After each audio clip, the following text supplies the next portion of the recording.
How did the dedication of the Lincoln Memorial, a monument for the man who supposedly freed enslaved people, end up as a racially segregated event? I'm Dara Starr Tucker, and this is The Breakdown.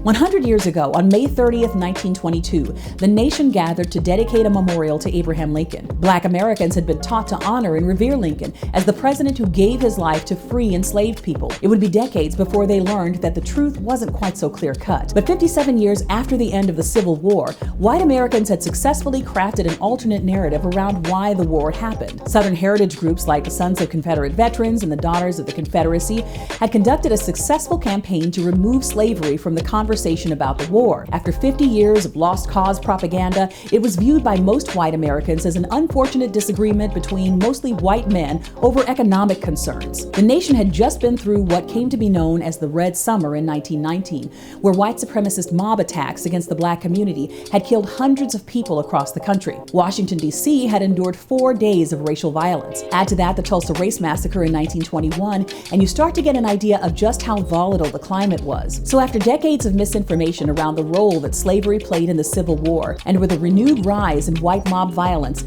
fueled by the resurgence of the KKK, only one black man was asked to speak at the dedication of a shrine to a man that the black community revered as the great emancipator. Dr. Robert Moton, president of the Tuskegee Institute, had intended to provide a stark rebuke to the climate that existed in the country that he perceived as being in direct contrast to Lincoln's ideals. In the initial draft of his speech, he said, "This memorial is but a hollow mockery, a symbol of hypocrisy, unless we can make real in our national life the things for which he died." But when the Lincoln Memorial Commission's executive officer, Lieutenant Colonel Clarence O. Sherrill, got wind of it, he started applying pressure for Moton to cut those remarks. Former President Taft, also in attendance, finally convinced Moton to say a few perfunctory remarks about Lincoln and leave it at that. After he spoke, he was escorted back not to the speaker's platform, but to an area that was a block away, reserved for black attendees only. The area was described as having hard, backless benches surrounded by overgrown grass and weeds. The dozens of black attendees who had been Jim Crowed described being shouted at by Marines charged with guarding their area. A brawl nearly broke out when a prominent black attendee was called the N-word by a Marine